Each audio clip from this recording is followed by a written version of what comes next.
Star Atlas to sell $5 million ship. Crypto season's back, boys and girls. Crypto season's back, man. And if you own crypto, you are a happy person. If you happen to get in after that death waterfall called 2022. See, I got in at 2021, right? I bought on that, traded it, made a nice little chunk of change. Then all of a sudden, a landslide of horror and held and held and held and held and held and held and held. It was an oncoming storm. If you were somebody that owned crypto, it felt like this every single day in 2022. You were holding on to crypto. You didn't know what to do. You missed your exit. You knew you missed the exit. The plane was going down. The wings had already torn off. Things were on fire. Your impending doom was coming, and every single day you lost. It was over until you just realized you were gonna diamond hand that shit because you made a mistake, because you didn't understand. You didn't understand the market you were getting into. But if you held through all that, if you held through all of that hell, and the only reason I did is because I was a trader before, traded equities. I smelt what it was dealt in, if you get what I'm saying. And I had lost money before, and 2008 was my first year of trading. 2008, going in to the MBS crisis, man. That was a really bad crash. That was my first year of learning. That's when your pal DG arrived. That's when your pal DG arrived, right? And damn did that hurt. I called that my tuition. I didn't know what I was doing back then. I watched this dude named Jim Cramer back in the day before. Now what he is, he's a joke. Everything he says, you do the opposite of it. And they got a fund directly related to Jim Cramer that like takes every call he makes and actually does the opposite. And it's up. And it's up pretty good because Jim Cramer. But back in the day, that's all I knew, right? And I was with my kids, and I was a single dad. And I had some money. My wife had passed away. And these kids, for a whole year or two after she had passed away, I had a full-time job. And I was working overtime, and my parents helped me out watching those kids after my wife passed away. And for a year and a half, I was dealing with depression, and so were the kids. And I realized, like, I got to be home with my kids. I got to be home with them. This isn't good. I'm not be able to be with them. And I was fortunate enough that I saved a lot as a kid. I worked hard.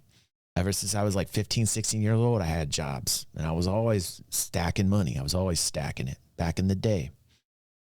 And then I decided to become a trader, and I watched it evaporate, half of it. That's how I started in 2008, right? That was my tuition. That was here's what it takes to play this game. And then over the next 10 years, I realized like what kind of trader I am. Took me a long time, a couple years to realize, like, am I a long-term trader? Am I a swing trader? Am I a short-term trader? What kind of trader are you, right? There's a process there. You got to know your limitations. You got to know what risk you're able to take.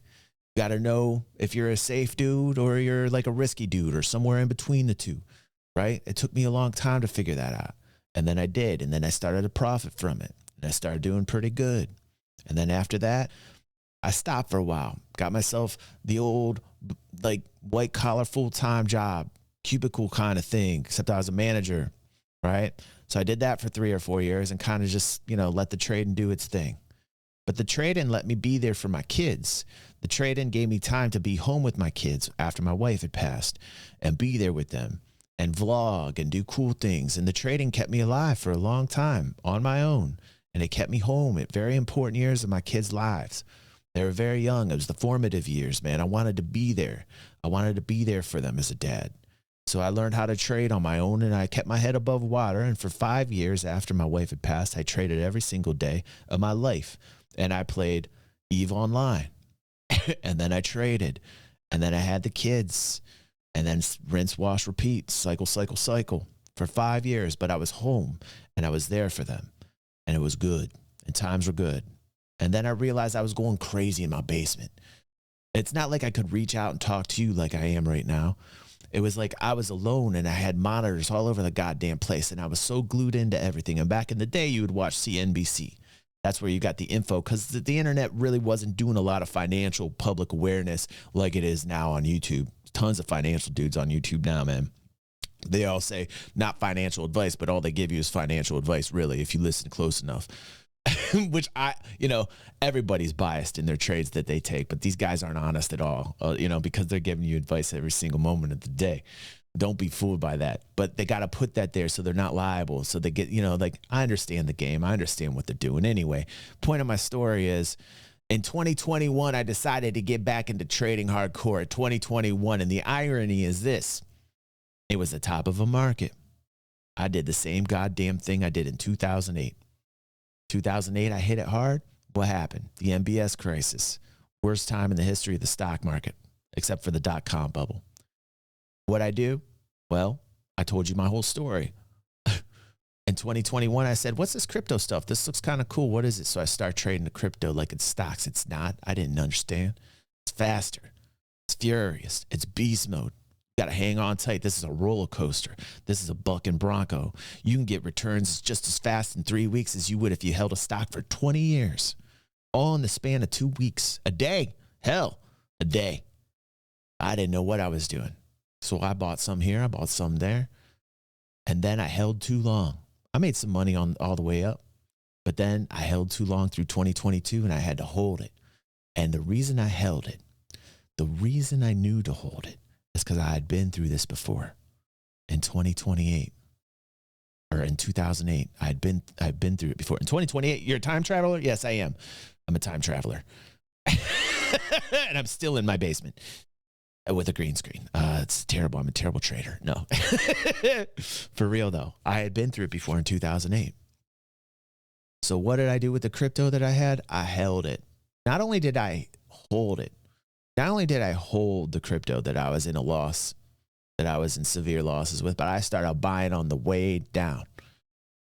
I understood what I was in.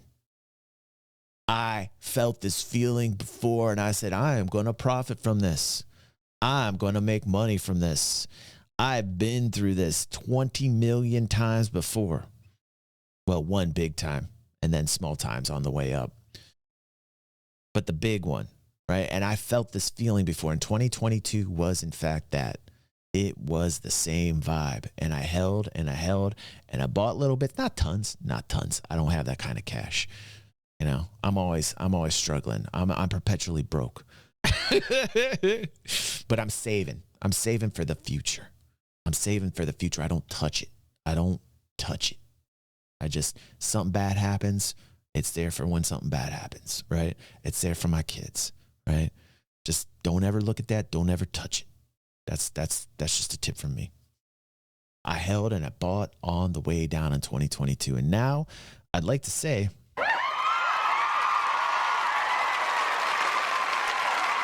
doing it nice.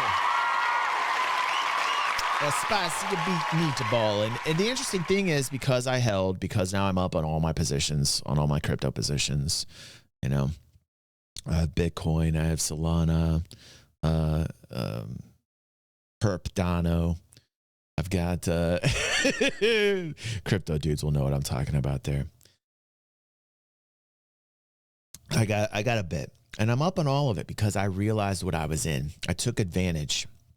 I took advantage of the vibe and I stuck in it and I did the right thing and I held. And now I'm up on those positions. When I see this, now I'm finally here. Hi, welcome everybody to DG360. That was my story, a little bit of it. Now we're getting into the crypto here.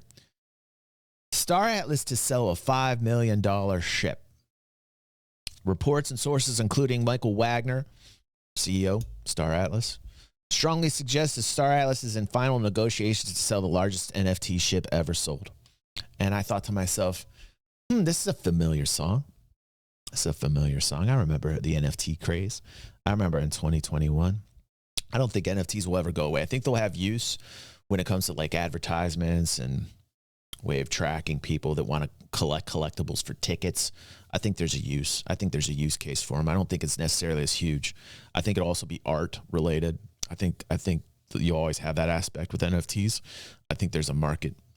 I think it's a niche market. I think most of it will be worth nothing. NFTs, though, are being used in this video game in Star Atlas, and they're being used in the form of like your ships, right? So you buy the NFT ship, you own the NFT ship, and then you can load it into the game. I believe through the NFT. I could be wrong on that. I got to research a little bit more about Star Atlas. I think it's a cool concept. It's done them good. It's done them good. But when I saw this for 5 million, I thought to myself, this is a familiar song. Like, okay, you wouldn't see this in 2022. And on the recovery on the way up to 2023, you didn't see this a lot. Now in 2024, you're seeing this again. It's like a familiar song forgotten from ages past. And trust me, in 3 years, waiting for this moment, and holding and buying in 3 years, waiting to get where I'm at. Now this familiar song in my ears, right? And I'm like, I remember this too. I remember this too. This is the beginning. This is the beginning of another bull, right? Unless something terrible happens. Unless something terrible, God forbid, happens, like China and war and, you know, in case of an event that just takes everything down, right? You gotta be on the lookout. You gotta listen. You gotta have the antenna up, ready to react. You gotta have plans. You gotta have your plans ready, right? If you're in a position like mine, you were waiting 3 years to get back to this point, right? So what this is telling me is this is a beginning signal to another bull market. It's not nearly done. It hasn't even started. I feel like this is that ramp. I feel like I'm right there, and I have to be careful. Me personally, I have to hold myself responsible. I have to be a responsible trader and take some profits on the way up. Do never. Now, when you're going this direction, it's a little bit more frightening to me. This direction in a bull market, when you're holding long and you start to get up on your profits, right? You start to think to yourself, this is a lot more scary than going down and buying and holding, right? When you've done it as long as I've done it, this is the part that you can't mess up. This is the part that you cannot mess up. Okay. Now, in terms of the game, though, in terms of the 5 million on the ship, I thought to myself, like, I don't know if they're going to do it. I don't know if they're going to sell it right now, right? Well, it's interesting.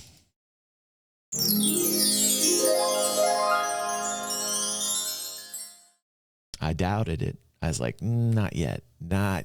Nobody's buying that yet. Nope. It was been bought. Breaking.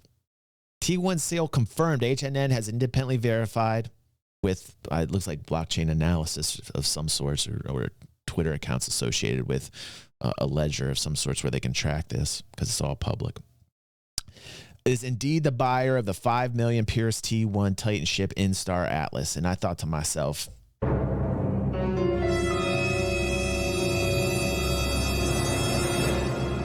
I smell that bull market. Yes, sir. I smell that bull market. Yes. Now I feel again. Now I'm gonna commit to this. I'm gonna say not financial advice. But I smell this. I smell this now. And now this is the part I have to be very careful. Because now I hear the bulls. I hear Bulls on Parade by Rage Against the Machine in my head. You know? I'm hearing that song right now. I'm feeling the stampede. I'm feeling the bulls ready to get out of this gate. I'm feeling it. Like running of the bulls in Spain, man. They're gonna release them bulls, and I'm gonna watch. I'm just feeling it. Now, I could be wrong. Like I said, something terrible happens. I think we're in for a world of trouble, but we're actually going up before the halving, which has never happened before in the history of Bitcoin. If you know what I'm talking about, you probably do because you're still watching. What's up, Ben? How you doing, Ben C3PO? Welcome to the fam. If you're still listening, you're an ultra fan of DG360. By the way, thank you very much. And you're not into this crypto. Oh, shit. You king. Glory sing.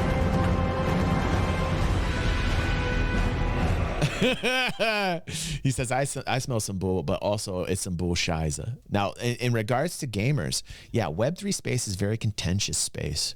They, you know, like a lot of gamers, and I talked to Christy about this. She doesn't understand why. And I said, well, because, you know, a lot of gamers out there think all this is, you know, some type of elaborate pyramid or Ponzi, you know. And some are, a lot really are. Like Stunner's right. Stunner's like, okay, I smell some bull poop myself with all this. And I get his view as a gamer. I can see that angle. I can see that angle completely. I want to see somebody in the Web3 make the game for the game, not for the crypto, not for the profits. Like the gamer in me, I could give a shit about all this. By the way, just so you know. The gamer in me could give a shit about all this. I want to make sure the game's good, and I want to make sure you can play the game. So I should have said that to begin with, since I'm a gaming channel. It sounded like a trading channel, but like I'm the mix of two. You understand? I'm a symbiosis of gamer and trader, right? So in order for this to come true, man, the person to create this has to want to do it for the game. You know, that's the successful game. The game that hits it in the Web3 space is going to be the creators that actually are passionate about the game. I don't know if Michael Wagner is with Star Atlas. I don't know. I don't know enough about Michael. Michael tweeted me a week ago about the new soundtrack that dropped. I happened to like it. I thought some of it was repetitious. But like it was cool to see Michael tweet me directly. Chris Roberts never did that shit, you know. Chris Roberts never tweeted me, how dare you, from Star Citizen, you know. Michael did. So, you know, they need exposure too, and they know I'm a bigger channel, you know. So it's nice to see them being conscious and aware of spreading the word of Star Atlas. They need the adoption. I understand what they're doing. So I understand why Michael's tweeting me like that. But I think he's also curious of what I think. He's also curious. I think this is very similar. I know Chris, and I know a lot of the members of Star Citizen. They listened at the very beginning when we were theory crafting. I know for a fact they were. I know they were listening to the channel and the community very intently at the time that we were theory crafting a lot of things that we wanted to see in Star Citizen. That period of time on the channel was the largest boom. I think we had thousands of subscribers in the matter of like 3 or 4 years. It was like from 2015 to 2014 to 2017. We were just like mad crazy thousands of subscribers because we were theory crafting the hell out of Star Citizen. And I'm pretty sure Cloud Imperium and Chris were listening at the time, because a lot of things that we had said we wanted to see in the game ended up becoming a reality. And also we talked about how we wanted them tweaked and changed, and boom, that also became a reality. And not a lot of people were doing anything about that at the time. A lot of people told me I was crazy because theory crafting is bullshit, and I just basically stuck both middle fingers up in the sky and told them where to go, because theory crafting is very important for developers that are trying to listen to ideas and develop their game. That's just part of game design, game development, is listening to your fan base and what they want, and theory craft the shit out of it. They will sit down and eat popcorn listening to the things that we want in the game, because we are their base. We are their fans. And then back in the day, we were the #1 source for Cloud Imperium and Chris to listen to our ideas. And I'm proud to say our community really shaped a lot of that game as well. I really believe that. I really believe that. And so it's interesting because I'm in the same kind of format here with Michael Wagner of Star Atlas, where he's reaching out directly, which is interesting. I have had plenty of people in Cloud Imperium. You know, I know a lot of people in Cloud Imperium. I talk to a few of them from time to time, nice people. And, you know, I know that they continue to listen to the channel even still to this day. They're looking for ideas still. They're always going to build in that game. I feel like Star Atlas has the same kind of drive to build the game. And the reason I say that is because I saw what they did in the bear market. They didn't give up. They survived the bear market. They're through the bear market. They're on the other side, and they're still building. So that's a positive thing. And I hope the best for Star Atlas. I hope that Star Atlas is the game that actually breaks through and becomes a Web3 game. I think it has the best chance out of all the Web3 games I've ever seen. If you guys know of a title that you think could make it in the Web3 space that I am not aware of, please make me aware of it. I would like to see if there's any contender with Star Atlas. I really would like to highlight them on the channel as well, just like we're doing with Star Atlas and Web3 gaming. So anyway, somebody bought the $5 million ship, and you know, this is huge. This is huge. Could you imagine a 5 million purchase in Star Citizen? I'm sure total wise there's been that, but I don't know of one pledge that's You know, like what is the most expensive? What is the? I don't know. I should know this. Shame on me. Hold on. I should know this. I'm going to shame myself. But what is the most expensive package in Star Citizen? Do we know this? Shame. I'm shaming myself because I don't know the most expensive. Is it 48K? Yeah, the Legatus. Okay, okay. Yeah, that's what I thought was, but I didn't know if there was anything more than that. And that's at what, 48K says Trip? So imagine this, guys. This is why I think Web3 gaming funding through Web3 gaming is going to go bonkers, man. Like they're going to have money for, like if they sell like this unlimited editions because they can, and these ships cannot be copied, you know, and they are truly limited because you're buying the NFT. So you can only see the ship if they load it into the game through the NFT. There's no way around that. You know, very similar to very similar to how Star Citizen is only going to release a certain amount of large ships, you know. But I think what's interesting to me is that they got 5 million for one ship. Like when I saw that, I was just like,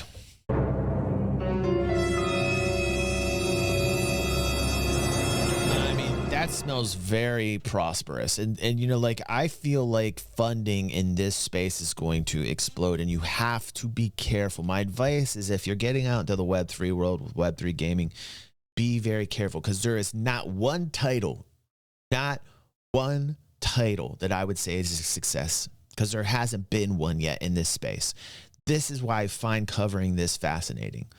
Because I am so curious about this journey. Like this journey excites me as much as Star Citizen. Just the journey to follow this and to see if there's actually somebody in this space that is going to make a successful entry into it and make it a success. It's like watching the space race to me in a weird way to see, because Web3 gaming I think is going to be huge, and I think Web3 gaming is going to be absolutely compatible with VR gaming. So anyway. Congratulations, Star Atlas. That's my highlight. Nah, I'm sticking to it. So Star Atlas, you know, Michael Wagner, I say keep building. You guys built through a bear market and you're out on the other side, what looks like to be another bull market. This is the time you fund the shit out of yourself. Grab onto the next wave as it starts to crest. Get that funding, pull it in as fast as you can because you know there's going to be another big one right around the corner. Trust me. I feel it's coming soon. Hold on tight.